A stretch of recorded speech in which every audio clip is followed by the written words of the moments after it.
Hello friends, good morning, welcome back to my channel. আবার একটা নতুন ভিডিও নিয়ে চলে এলাম। স্পন্ডালাইটিসের কিছু ব্যায়াম আমি আপনাদের দেখাবো। তো আসুন দেখে নেওয়া যাক স্পন্ডালাইটিসের কী কী ব্যায়াম আপনারা করবেন বাড়িতে ডেলি। প্রথম যেটা ভুজঙ্গাসন, আপনারা সবাই জানেন, বডিটাকে স্ট্রেট রেখে ভালো করে আপ অ্যান্ড ডাউন করতে হবে।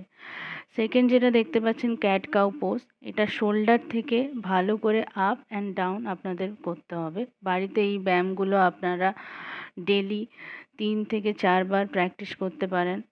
এতে আপনাদের ব্যাক পেন, শোল্ডার পেন এবং ঘাড়ের যে পেনগুলো ওগুলো দূর হবে। ভিডিওটা ভালো লাগলে অবশ্যই সাবস্ক্রাইব করবেন এবং কমেন্টে জানাবেন আর কি কি ভিডিও আপনারা দেখতে চান, বা এর যে ডায়েট রিলেটেড কিছু তথ্য জানতে চাইলে আমার চ্যানেলটাকে সবসময় ফলো করে রাখবেন। আবার পরের ভিডিওতে দেখা হবে। Thank you.